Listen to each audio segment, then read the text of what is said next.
Hey guys, welcome back to the English Gentleman Gamer with me, Roscoe. Apologies it's been such a long time since I've done a video, or even a commentary for that matter. The game I'm doing is pretty much the demo beta, whatever you want to call it, is done. I was trying to upload it last Friday. Today's Friday the 27th. I was trying to upload it last Friday, and I was in the middle. I had like 4 issues with it that the Microsoft website wasn't allowing me to upload it or publish it, whatever. So I was in the middle of fixing them, and then Windows decided to completely crash on me. I am at the moment not actually watching video. I normally actually try and relate the commentary to a bit of video gameplay, but I have got one round of Battlefield 4 recorded. The first one I did, Golmud Railway, I think it's called, Obliteration. And I'm not sure if I'll do the whole video because it's about 20 minutes long. Like I said on Twitter though recently, I think I've had 8 or 9 rounds on Battlefield 4 and I've had 4 complete crashes that I've had to spend wait half an hour for my PS3 to rebuild itself, so that's why the game has gone back today. I only got it on Wednesday, but it's gone back because I'm just not inclined to play it. Now, I actually like the game. I like Obliteration mode. I think the maps, I've played Golmud Railway, whatever it's called, Paracel Storm, and a couple of other ones. I do think the maps are a bit big. It's obvious that they're designed for more players and more vehicles and stuff. But I don't actually have any complaints. The netcode issues, whatever, maybe I've just been lucky to get the game after its most recent patch, which seems to have fixed it, because pretty much everything I shot at, I got a hit marker. I didn't damage them very much. One thing I will say is I think sometimes I've had like one shot and picked a guy off miles away, presumably he was already damaged or injured in some way. Other times I've put like half a mag into someone and he's just turned around and hit me twice and killed me. But what I've aimed at or wanted to shoot, I've shot, and they just haven't always gone down as quickly as I'd have thought. Now, one thing I would definitely say as a bit of a negative, I was on Paracel Storm last night and I was in one of those speedboats that have got a gun on the front and a minigun on each side. And I was on one of the miniguns and I was fucking hammering a helicopter, and I got a lot of hit markers and points for hitting it and blah blah blah, but fuck me, it wouldn't blow up and I didn't get a kill either. But anyway, that's a minor issue. Overall, I actually quite like the game. I think if it wasn't for the fact that it kept freezing on my fucking PS3, I'd actually be playing it back now, and I'd probably be coppering up to get all the premium, because I suspect Naval Strike and Second Assault or whatever, all the other expansions that have been released so far will be as much fun. I like, there's a shitload of guns to unlock. I mean, it would be a long time before I ever unlocked them because I just don't play that often, but I actually quite like the game.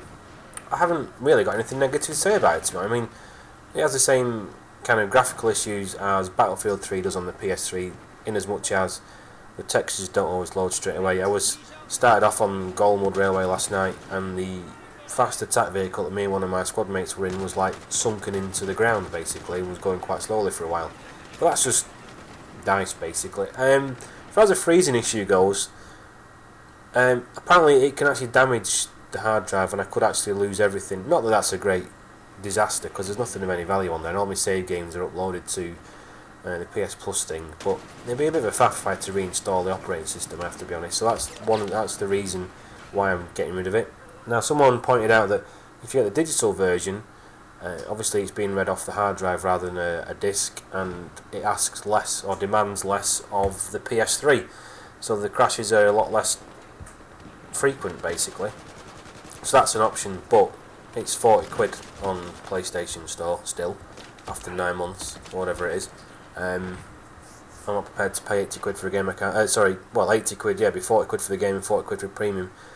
Basically, you can't trade it in, and obviously the premium you can't trade in. That's one of the reasons that puts me off trading in Battlefield 3, other than the fact it's only valued at £2 or something stupid on game in Britain.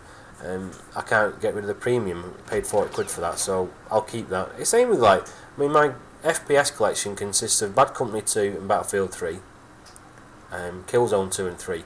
And you think, they're old games, whatever, not very many people play them. Killzone 2 is alright because I can select the server, so that bit's alright. It's only worth about £1.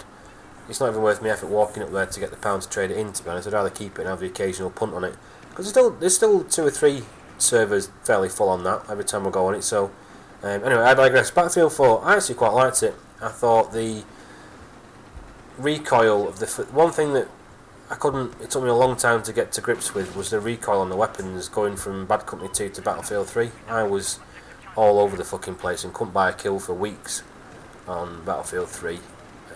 The Battlefield 4, is it the AKS-12? I feel alright with that. Tap firing, it was okay. And even if someone's standing next to you and you've got to do it on full auto, it's alright. I mean, Battlefield 3 I've been playing recently. I've been playing a lot of Capture the Flag for some reason. I don't know why. I don't know. I like the idea of being able to attack and defend at the same time. What I do detest is the fucking wankers at spawn camp that come behind your spawn and pick you off, and especially the fucking bellends, whoever they are, who get the helicopter and sit behind your helicopter and wait for you to get in and then fucking blow you up. Or these cockends on Caspian Border who do it when you're playing Rush, and they just get in that fucking fox beaver, whatever the fuck it's called, and try and pick you off as soon as you get in the plane. I mean, these are proper fucking homosexuals in my opinion. Anyway, Battlefield 4, I quite liked it. I'm just not prepared to risk my hard drive for it, and it is depressing and frustrating when you can get 4 rounds at the best before it freezes on you, so you've got to wait another 20 minutes before you can actually play again. You can bollocks to that. I'm very glad I didn't pay full price for it. If all the netcode issues are true that plenty of people have evidenced on YouTube, then I probably would have got rid of it a long time ago. I mean, it might just be the people I follow on Twitter, but my Twitter feed is generally full of negativity towards Battlefield 4 rather than positivity, but there you go. So yeah, it was a good game. Well, it is a good game, and if DICE can ever prove to me that they've fixed the issue about it freezing up, which I think, by the way, is related purely to do with the size, is it called a memory bus? Whatever, the pipe basically that goes from the laser to the CPU on a PS3, I think Battlefield 4 asks too much of it, and it's trying to get the maximum amount of information through at any one time, because I can hear the game loading constantly when I'm playing, and it's always accessing the disc. I think it's related to that. But anyway, I'm not prepared to risk me PS3 for it, and it isn't fun anyway. You've got to fucking restart it every 20 minutes. So I'll be going back to Battlefield 3. I will actually be going back to Bad Company 2, I think, because as much as I'm enjoying Battlefield 3 at the moment, which is I'm good enough for about half an hour before I get bored of it, but Bad Company 2, there's a danger that they're going to switch the servers off sometime soon. So I want to try and play that as much as I can. Oh, there was a laughable quote. I don't know how new or old this quote was, but someone retweeted it onto my timeline, and I looked at it, and it was basically one of the tits in charge at DICE saying that they're aware of everyone wanting Bad Company 3, but their problem, for want of a better word, is that they can't work out what made Bad Company 2 so much better than Battlefield 3. I think it's a bit of an untangent. From what I can understand, Bad Company 2 was done kind of like a skunk work in their free time type game. It wasn't something from what I can gather, I mean, correct me if I'm wrong, but it wasn't something that DICE set out to do and say, right, our next big FPS is going to be Bad Company 2. From what I understand, it was kind of, a few of them got together in the free time and said, right, we'll do this sequel to Bad Company. And I think because it was programmed in an environment of fun, that has translated into the game.